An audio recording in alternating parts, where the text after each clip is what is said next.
স্মরণ করতেই হয়। কি বলেছিল যে সব দিক থেকে আজকে দিন এই দেশের জনগণের কাছে তিনি উপহার দেবেন। সে আজকে দিন দেশের যুবকদের বছরে 2 কোটি চাকরি, সে আজকে দিন দেশের সংখ্যাগরিষ্ঠ যে আমাদের জনগোষ্ঠী বা জনগণ, যাদের জীবন জীবিকা কৃষি নির্ভর, তাদের আয় দ্বিগুণা হবে। এবং কিভাবে সে দুগুণা হবে? তাদের ঋণ মুকুব করা হবে, তাদের উৎপাদিত পণ্য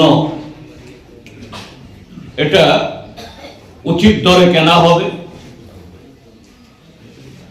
তাদের যে কৃষি সমস্ত উপকরণ সহজলভ্য করা হবে। তারপর কি বলেছিলেন যে এর আগে যে সরকারগুলা ছিল তারা দুর্নীতিতে দেশটাকে ডুবিয়ে দিয়েছে। দেশের জনগণের কামাই করা লক্ষ লক্ষ কোটি টাকা বিদেশে পাচার হয়ে গেছে।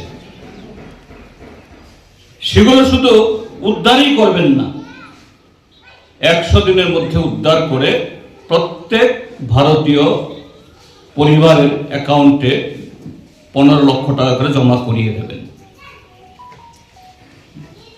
মোটামুটি ভাবে আজকে দিনের ছবি হলো এই। এখন সেই ব্যক্তির নেতৃত্বে, অর্থাৎ আমাদের মাননীয় প্রধানমন্ত্রী নরেন্দ্র মোদী সাহেব এবং তার দল এই ভারতীয় জনতা পার্টি, তারা শুধু যে 5 বছরের জন্য না, 5 বছর তো চালিয়েছেন, তারপরে আবারও কায়দা করে এই পুলওয়ামা ঘটনা করে চক্রান্ত করে 5 বছরের জন্য এসছে, তারপরে আবার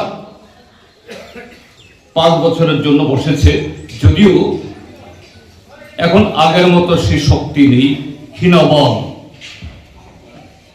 গত লোকসভা নির্বাচনে বলেছিল আপকি বার 400 পার, আর ভারতীয় জনতা পার্টি একাই তারা 370 আসন দখল করবে। মোদি হ্যাঁ তো মুমকিন হ্যাঁ, মোদি যা বলে এটা করে দেখায়, তার কোনো অন্যথা হয় না, এটা আগুনের মতো সত্য।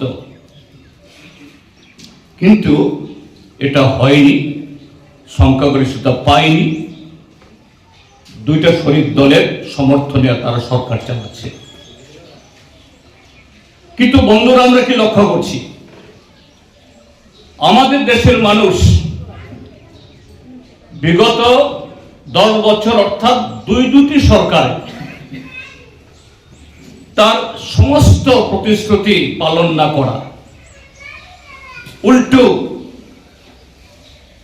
যে কৃষকদের বিরুদ্ধে, শ্রমিকদের বিরুদ্ধে, যুবকদের বিরুদ্ধে, দেশের সাধারণ মানুষের বিরুদ্ধে একটার পর একটা সেখানে জনবিরোধী, সংবিধান বিরোধী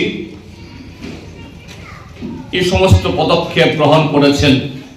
তার দেওয়া প্রতিশ্রুতি একটা পালন করা তো দূরের থাক, উচ্চারণেই করেননি।